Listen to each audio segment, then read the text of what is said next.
सोने के कटोरी में मैं काजर पारूं, सोने की कटोरी में मैं काजर पारूं। है दैया हौदी में पारई जेठानी, है दैया हौदी में पारई जेठानी। सोने के सलाई से मैं काजर लगाऊं, सोने की सलाई से काजर लगाऊं। है दैया हथवा से लावे जेठानी, है दैया हथवा से लावे जेठानी।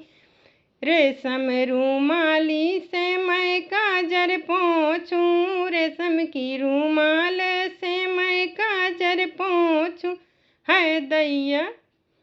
है दैया चादर से पोंछई जेठानी, है दैया चादर से पोंछई जेठानी। है दैया घर ही में बैरी जेठानी, है दैया घर ही में बैरी जेठानी।